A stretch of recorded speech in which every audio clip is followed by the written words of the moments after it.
Oh my god! Wow!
Thôi bài ghê.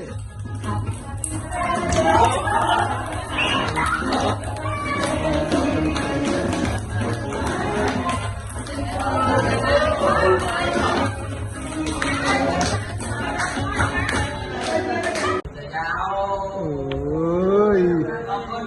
Theo tâm huyết này. Theo tâm huyết. Theo bài một cái này.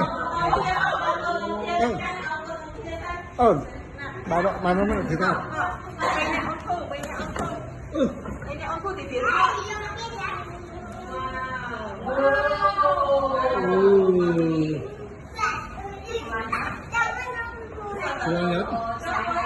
Planet. Nó muốn tiếp đấy. Nó không nó muốn tiếp. Nó không tiếp. Thôi giờ nó đi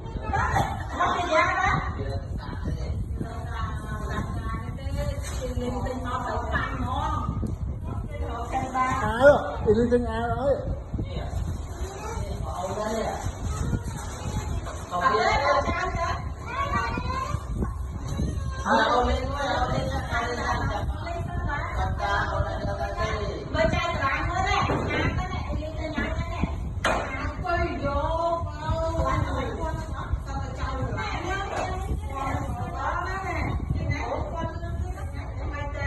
Wow.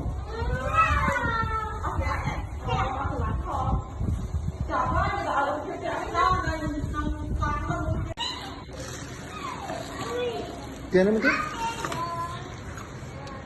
Lạc mông. Thế hay đấy.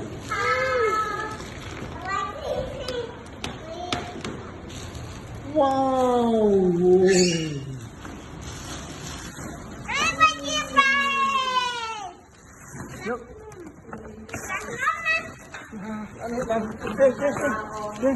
tiền cái tiền này đó có tiền đấy tiền này là tiền thắng á tiền đấy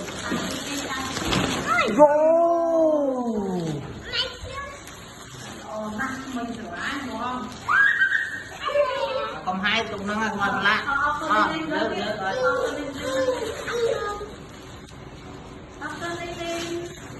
Aku Ali. Ilin. Aku Elin. Lại cái gì ra phía, nhà em đi từ phía ác.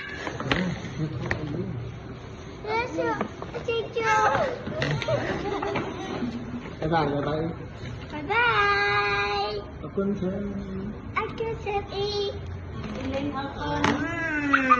Thế đấy. Chụp cái này mà chụp ôm sao? Con tụt bậy lên mới, tụt bậy lên đây lên nữa. Ilin, bay lên. Đó, cái đồ Ilin áo ấy.